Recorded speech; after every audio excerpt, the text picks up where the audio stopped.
l'absorption ou l'acquisition de Glencore par Rio Tinto, est-ce que ça peut changer quelque chose, à part que ça devient un joueur qui est beaucoup plus gros, Marc Maltais? Mais cette fois-ci, c'est Rio Tinto qui va acheter Glencore. Mhm. Donc, est-ce que il risque d'avoir le même impact, le même choc au niveau des organisations de travail, au niveau des syndicats, des investissements même? Je ne le crois pas.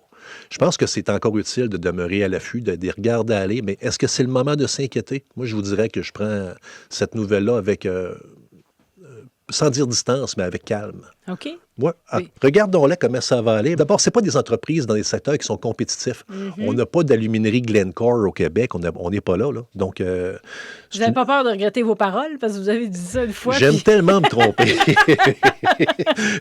Non, en fait, c'est une opinion, évidemment. Bien Là, sûr. j'ai pas de boule de cristal, mais je pense pas qu'on va vivre le même choc qu'on a vécu à l'époque de la disparition d'Alcan au Québec. Bien, on le souhaite. Mais qu'est-ce qui avait changé après l'acquisition d'Alcan par Rio Tinto? Bien, pas que tout allait bien à l'époque d'Alcan. Hein. D'ailleurs, on avait eu, nous autres, la construction de notre syndicat moderne, de la transition d'Île-Maling au syndicat d'Alma. C'est parce que c'était pas le paradis avec Alcan. Mais on avait beaucoup de place aux discussions, à l'influence du syndicat. D'ailleurs, quand j'ai été embauché, l'exécutif syndical participait aux rencontres du bureau de direction de l'usine. Ah ouais, jusque-là. Les relations de travail se sont durcies, mais de manière très grande. Judiciarisation de tous les dossiers. On a passé d'un syndicat qui, on levait des griefs, évidemment, on amenait ça, on en réglait, on en retirait, mais on s'est ramassé au point culminant du conflit en 2012. On avait plus de 750 griefs pas réglés.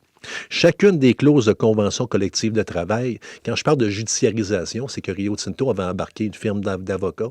Donc, chacune des clauses sont allées voir jusqu'à quel point la convention limitait leurs droits de gérance. C'était la guerre à tous les jours, à tous les matins. Être un officier syndical à cette époque-là, quand on a eu après la fusion, c'était comme rentrer à la guerre à chaque jour.